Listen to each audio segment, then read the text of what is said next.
Nasamsam ang tinatayang kalahating milyong pisong halaga ng ilegal na droga mula sa dalawang sospek sa iskinasang buy-bust operation ng mga operatiba ng Southern Police District sa Barangay Lower Bicutan, Taguig City. Patrolwoman Mary Tony Veva sa report.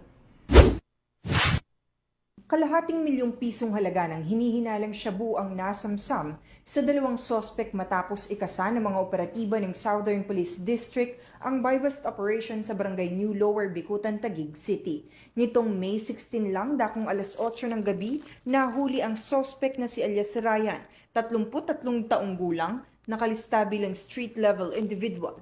Huli din ang subject sa operasyon na si Elias Louie, 44 anyos, kilala bilang high-value individual.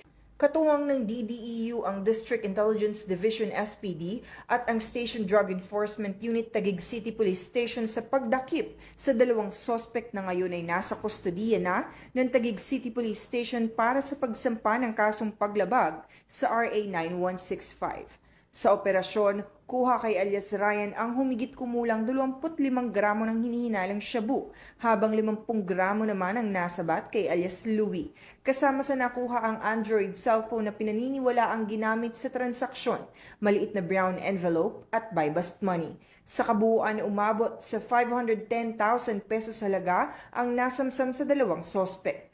Sa direktiba ni NCRPO Regional Director Police Major General Anthony A. Abirin, sa ilalim ng kanyang AAA policing, pinuri ni Acting District Director SPD Police Brigadier General Joseph R. Argiles ang mga operatiba ng Southern Police District sa matagumpay na operasyon kontra ilegal droga. Patunay ito ng dedikasyon at kasipagan ng kapulisan sa pagtugon sa banta ng kriminalidad. Tinitiyak din sa publiko na magpapatuloy ang kanilang operasyon upang mapanatili ang katahimikan at seguridad sa buong lungsod. Mula dito sa Southern Police District, ako ang inyong PNN correspondent, Patrolwoman Mary Tony Veva, alagad ng batas, tagataguyod ng Balitang Pulis.